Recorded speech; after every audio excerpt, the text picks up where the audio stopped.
ننګرهار ولایت د پچیراګام ولسوالۍ مخاورو د یادې ولسوالۍ د پرمختیایي شورا مشر قاری هجرت الله په مشرۍ سلاکار وزیر او ننګرهار والي محمد ګلام منګل څخه مننه وکړه چې یادې ولسوالۍ ته په بیلابېلو برخو کې پاملرنه وکړه. دوی د خپل خبرو پر مهال ویل پچیراګام ولسوالۍ کې د پرمختیایي پروژې پیل شي، د یادې ولسوالۍ داخلي بېځایه شوو کورنیو سره د په منظم ډول مرستې ترسره شي او هغه کورنۍ چې ولسوالۍ ته ستنېږي د کورونو بیا جوړولو او د کور وسایلو په برخه کې د ورسره مرستې ترسره شي.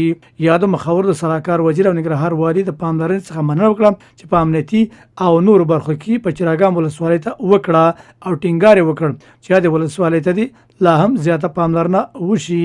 سلاکار وزیر او ننګرهار والي محمد ګلام منګل د پچیراګام ولسوالۍ د ولسونو د میړانې څخه قدرداني وکړ او زیاته کړه هوډ کړه چې د ځانګړي مدیریت له مخې به په پچیراګام ولسوالۍ کې بیا ځل مخالفینو ته د ځای پر ځای کېدو موقع ورنکړي. نوموړي زیاته کړه داخلي بېځایه شوو کورنیو سره به هم په ټولو برخو کې د یو منظم میکانیزم له مخې مرسته وکړي. ننګرهار والي ویل هغه کورنۍ چې خپلو ولسوالیو ته ستنېږي د کلو پراختیا کډوالو چارو او ګڼ شمېر نور ادارو له لورې به ورسره په بېلابېلو برخو کې مرسته ترسره شي. همداراز د امنیتي ستونزو د حل په برخه کې هم د پچیراګام ولسوالۍ ولسونو ته ډاډ ورکړ.